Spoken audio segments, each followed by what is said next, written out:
Hi, this is Alex Masichev of Antvillion, the developers of DITAToo DITA CMS. In this video, I am going to show you some major capabilities that DITAToo provides. If you've never heard of DITAToo yet, here are some highlights. DITAToo is an easy-to-use, still powerful content management system that automates many data-related tasks that you have to do every day.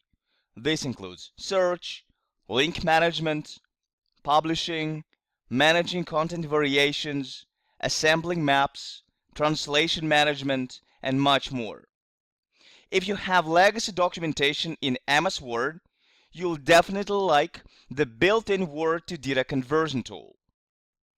DITAToo is data editor agnostic, which means you can use any data editor you want, such as Oxygen, FrameMaker, XMetal, and so on. For FrameMaker users, we also provide a special connector that lets you access the DITAToo content repository from within the FrameMaker user interface. One of the big advantages of DITAToo is that you can get it up and running literally within 15-20 minutes. DITAToo is scalable. You can start small with a limited number of users and just core functionality, and then over time involve more users and take additional modules for additional features like workflow and release management. DITAToo includes three major components. One component is DITAToo Content Repository. This is a database where all the content resides. Another component is DITAToo Admin. This is an application that you use to perform administrative tasks. For example, using DITAToo Admin, you can create user accounts, specify access permissions for each user, set up workflow states, specify translation languages, and so on. Finally, DITAToo Author is an application that you use to remotely connect to the content repository and work with the content, regardless of whether you are physically located. This is what we're going to do now. We'll start with taking an MS Word document and we'll see how DITAToo can automatically convert it to data on the fly. Then we'll take a project that was written in Dita from the very beginning, we'll upload it to the DITAToo repository, and we'll see how DITAToo can help us manage it too. Then I am going to show you how DITAToo can help us maintain link integrity. We'll be restructuring the DITAToo repository by moving and renaming files and folders, and we'll see how all relevant links will be updated automatically for us. Then we'll see how DITAToo can help us assemble new deliverables from the existing content stored in the repository. We'll see how publishing and conditional publishing works in DITAToo. We'll see how DITAToo can help us manage translations and versions.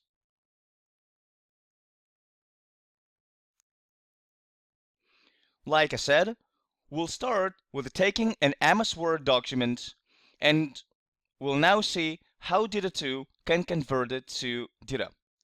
An interesting thing about this document that it's mostly unstyled. If you take a look, you can see that this piece of content, for example, is formatted with normal. These bullets are normal.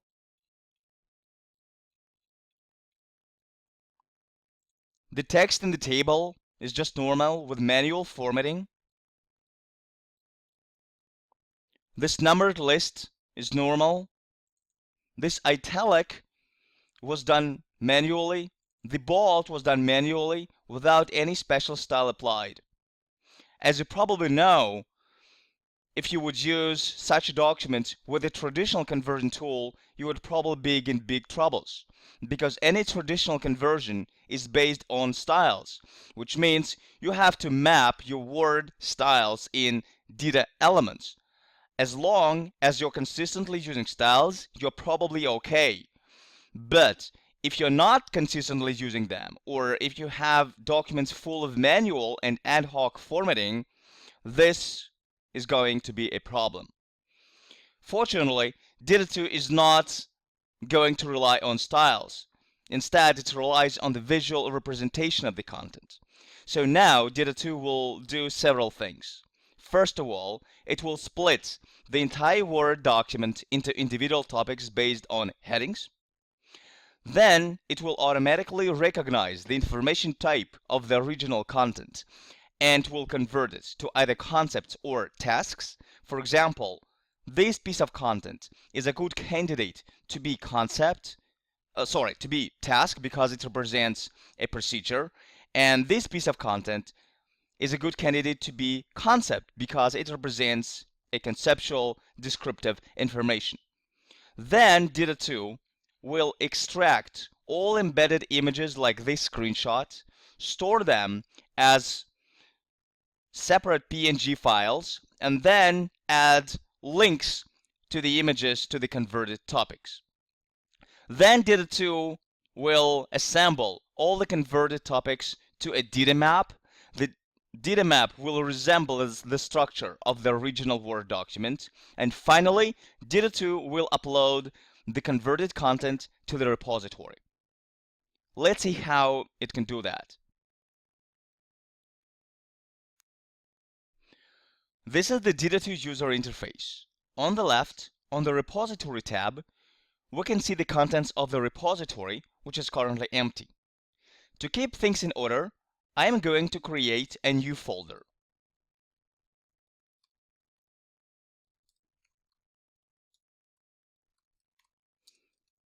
Notice that folders are virtual. All the content is stored in a database rather than on your file system. So folders are virtual. It's just more for your convenience. Theoretically, you don't have to create folders at all. Theoretically, you can store all the content just in a plain structure without folders at all. But for the purpose of this demo, I'm going to use them just for the sake of convenience.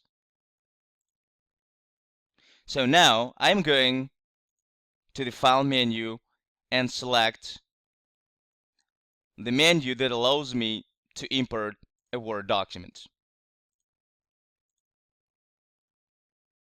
Like I said, now DITAToo is parsing the Word document, splitting it to individual topics, converting it to concepts or tasks, assembling it to a data map, and it's done.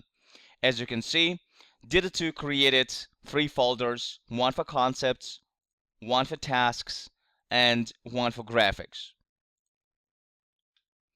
We can do a preview. The preview is generated using a default style sheet. We can also go and see the XML source of the converted topic to make sure that what we've got is a standard valid data.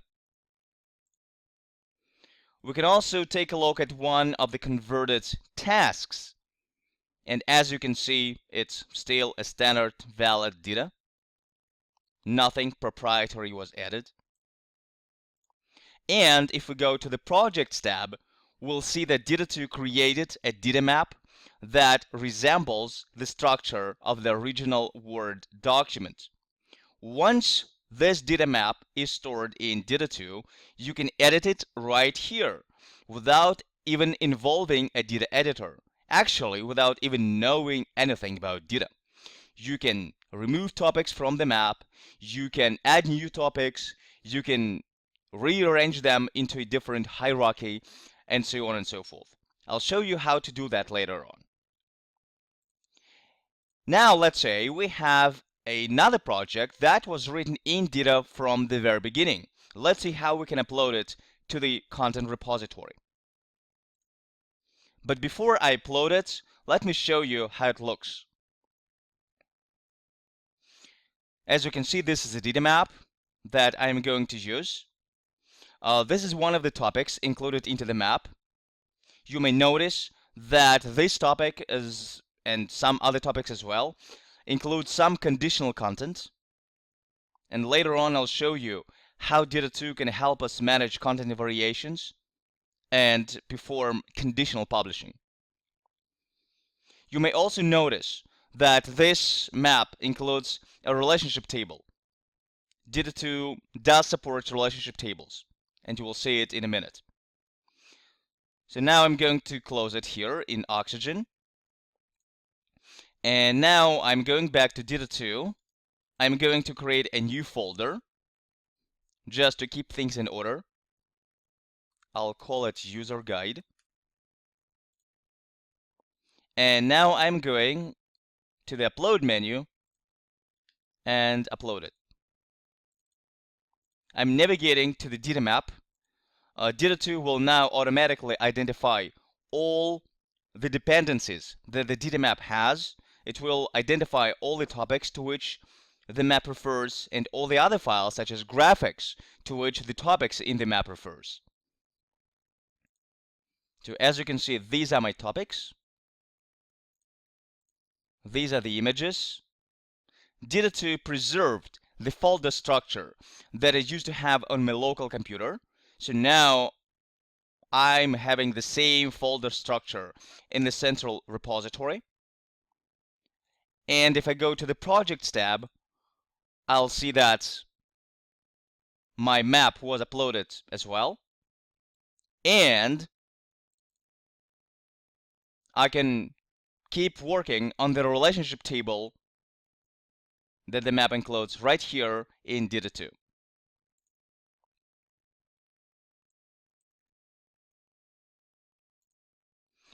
Now, let's say that we've got to the point where we want to restructure our repository and maybe moves files and folders from their current location to another place within the repository. Let's take a look at this topic. As you can see, it includes 3 screenshots, 3 product images. This is how the references to these images look like. Let's take these images and move them to another location within the repository, and we'll see what will happen. I'm going to create a new folder in the repository, and I will create a new subfolder for product images.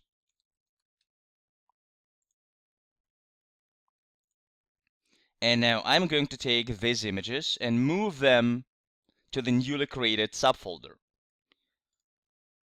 And I'm going to do something else. I'm going to take one of the images and rename it.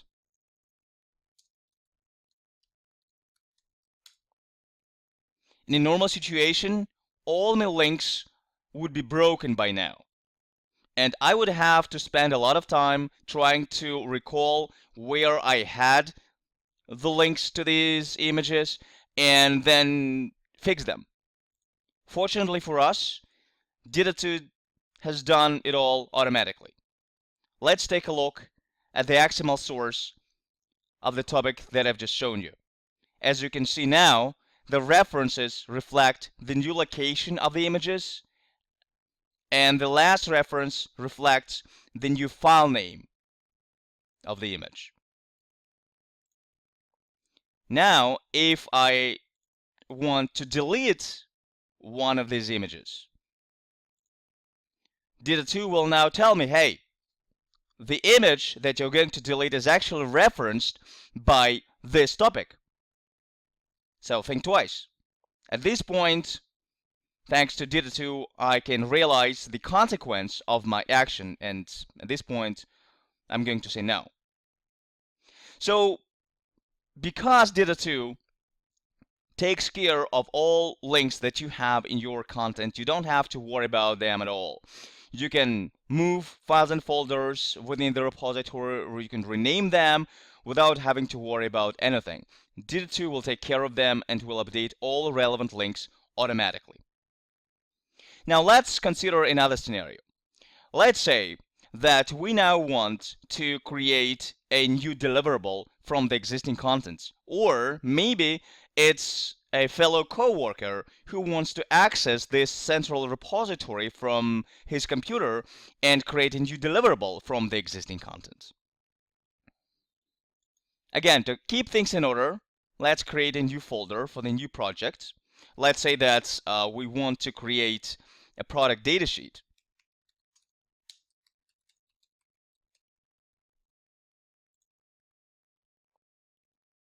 Now I'm going to create a new project.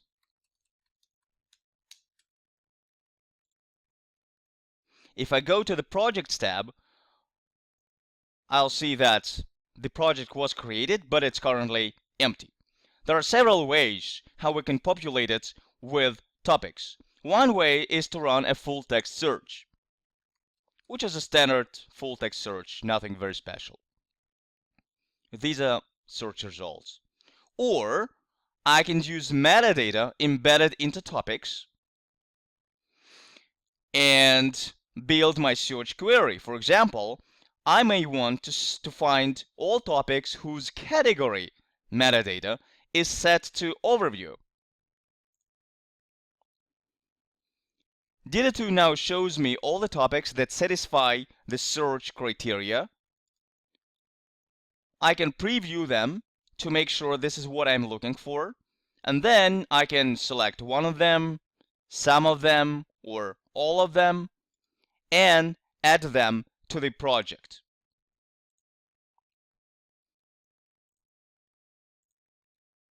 And the topics are now added.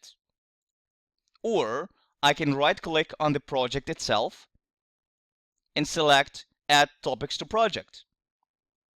This gives me this dialog box that I can use to browse the repository and pick up the topics that I want to add to this particular project.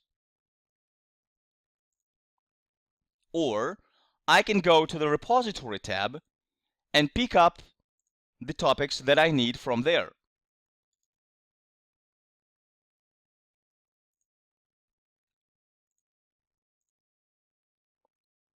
So now, as you can see, all the topics that I wanted to add to the project are in. And the last thing that I need to do is to arrange them into the hierarchy that I need. I can do this by dragging and dropping topics like this.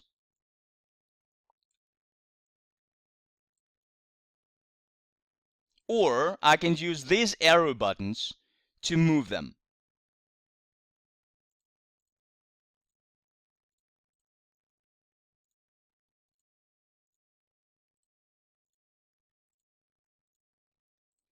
When I am done, I can now check in the project to the repository. Optionally, I can provide some comments.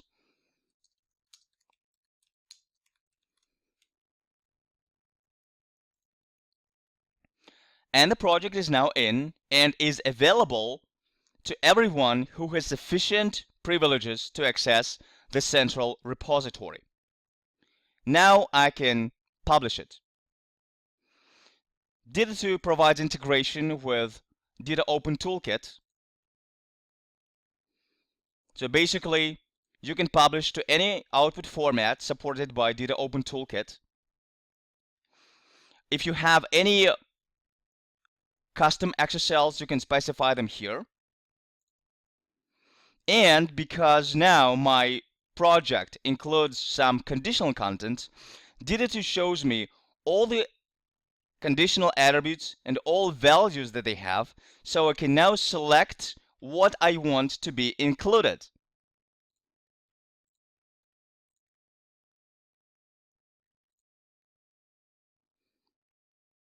DITAToo is now generating a PDF using, in this particular case, a default style sheet. And in a few moments from now, we're going to get a PDF with filtered content.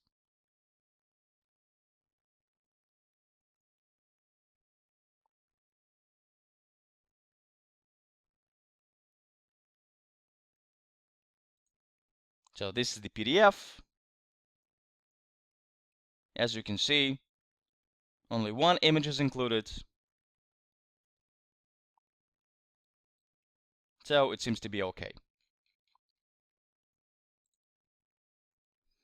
Now, as you can see, I could select the conditional content I want to be included when I create a publication. However, in the real life, when I have a significant amount of attributes and values by which I'm profiling my content, this process can be time consuming because I would have to select these checkboxes every single time I create a publication. Instead, I can create in advance publishing profiles.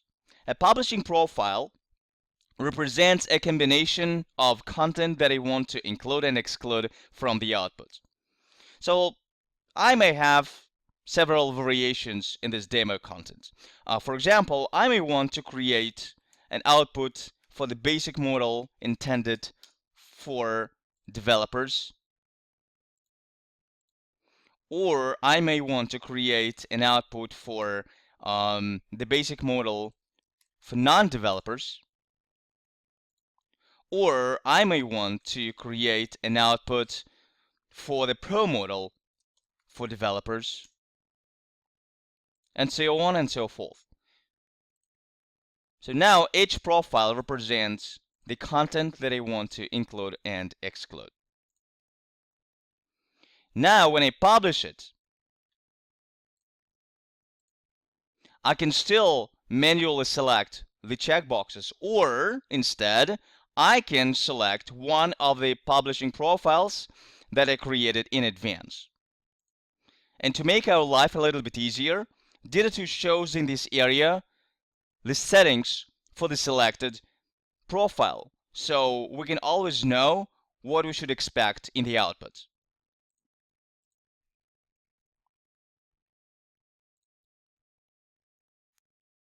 Now, it seems that we are ready to translate our project.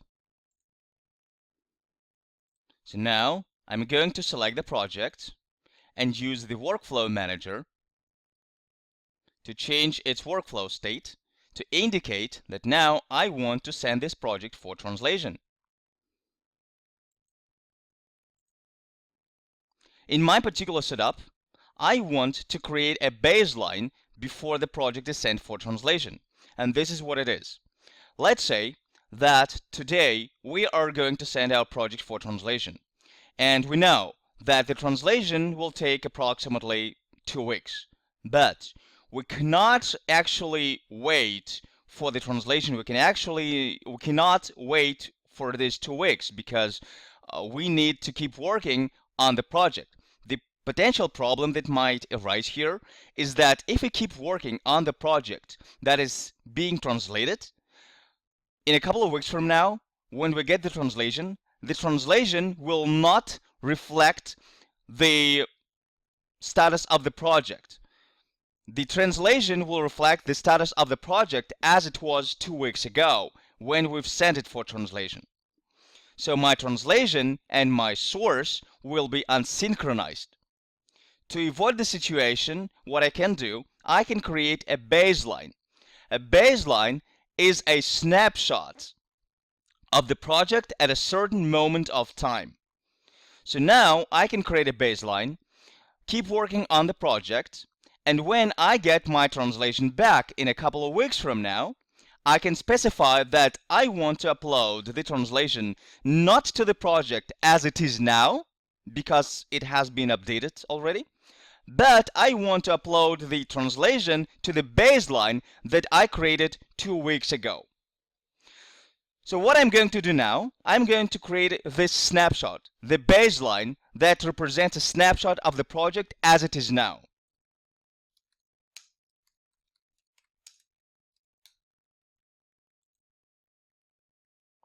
The baseline is now created, and DITAToo is now asking me where I want to put the translation package to be sent to the translation agency.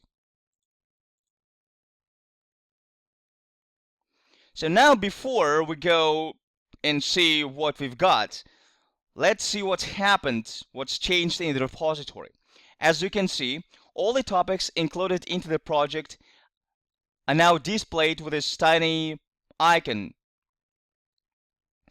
It means that currently they are locked from any modification. But because we were smart enough to create a baseline, we don't have to care. We can take this project and say that we want to undo lock for translation.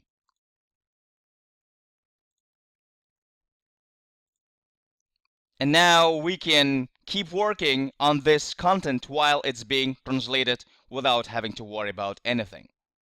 So let's say that I want to update this particular topic. Because data is all about reuse, I need to realize that my change might affect multiple deliverables. So before I do anything, I need to understand what the consequences will be. And I'm going to use the way used feature that will tell me where this particular topic is reused. So now it says that this topic is referenced by two data maps, and let's say that for the sake of this demo, this is what I want. I want my change to be propagated to these two data maps.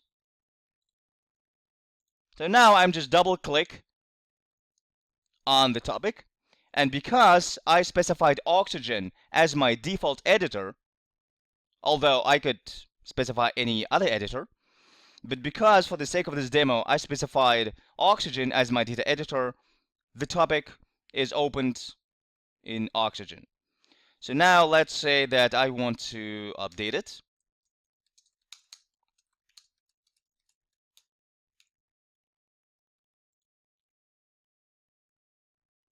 I can now close it. And now I'm going back to DITAToo to check in the topic back to the repository. Optionally, I can provide comments.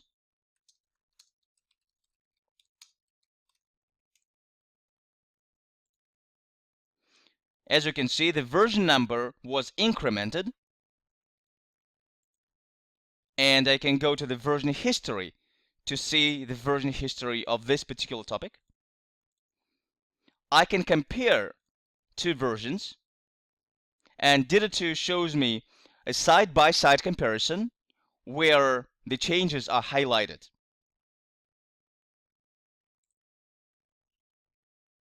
But now let's go back to our translation. Let's see what we've got from DITAToo. What DITAToo did, it retrieved from the repository all the relevant files, zipped them, and downloaded to the specified location on my computer. So now let's pretend that we are a translation agency and we need to translate it.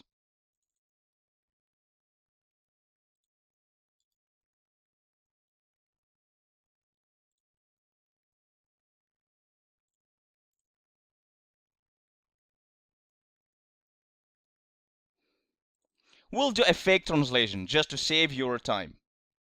What are we gonna do? Instead of translating everything, we'll take this topic overview and we'll translate just its title to German. Overview in German is Überblick.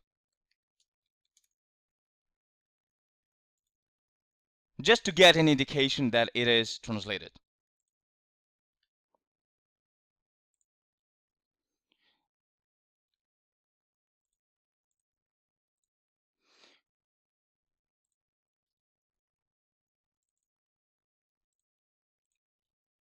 We can now zip this content again.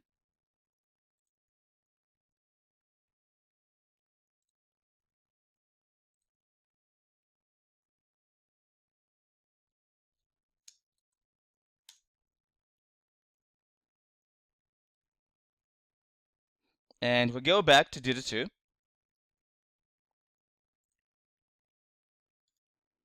And we now need to change its workflow state to indicate that the translation is ready and we want to upload it back to the repository. Here we need to specify the location of the zip with the translated content. Here we can select the translation language. This list is completely configurable. And remember, because we've created a baseline before sending the project for translation, and some content was updated, we now need to say that what we're uploading now is not the translation of the project as it is now. This is a translation of the project as it was when it was sent for translation. So we are uploading the translation to the specified baseline. Now a couple of things have changed. First of all, as you can see, all the topics that has at least one translation are displayed with this icon. If you roll the mouse over it, it will show you a tooltip with the list of languages to which the topic is translated.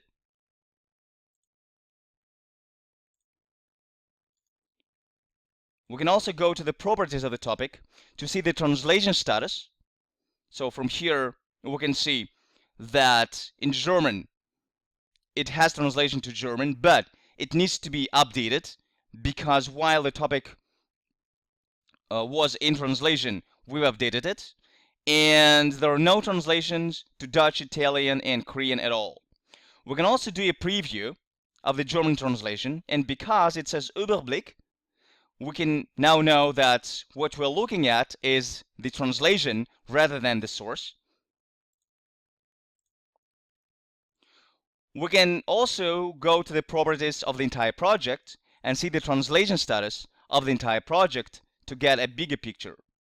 From here, we can understand that in German, we are almost fine except this particular topic that has to be updated, but translations to other languages are still missing.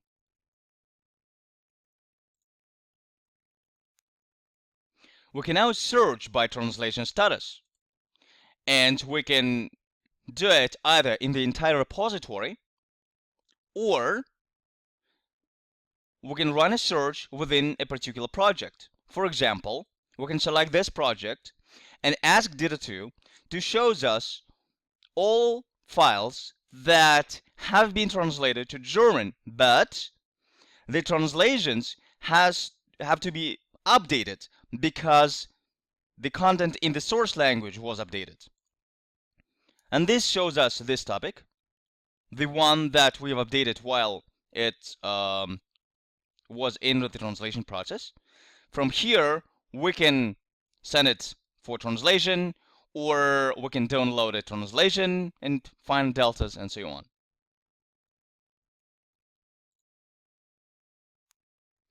One more thing that I wanted to show you is how you can use tags to filter and find files in the repository. Take a look at the Projects tab.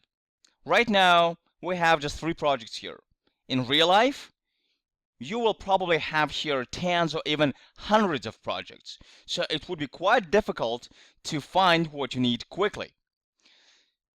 A solution that we've come up with is an ability to tag a project and then filter by tags.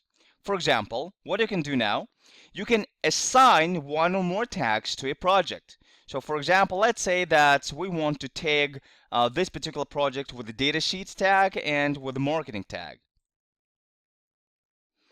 And we want to tag this one with marketing. And we want to tag this project with user guide. Now, we can run a filter and say that we don't want to see all the projects that we have in the repository. Instead, we want to see only those of them that are tagged with the datasheets tag. We can also select multiple tags and then here specify the relationship between the tags, which can be and or. And now DITAToo shows us only those projects that have the datasheet tag associated with them. Or another use case, how you can use tags, you can assign tags to anything else you have in the repository. It can be data topics, it can be data maps, it can be images, it can be anything you want. So let's say that we want to take this set of files and assign them the user guide tag.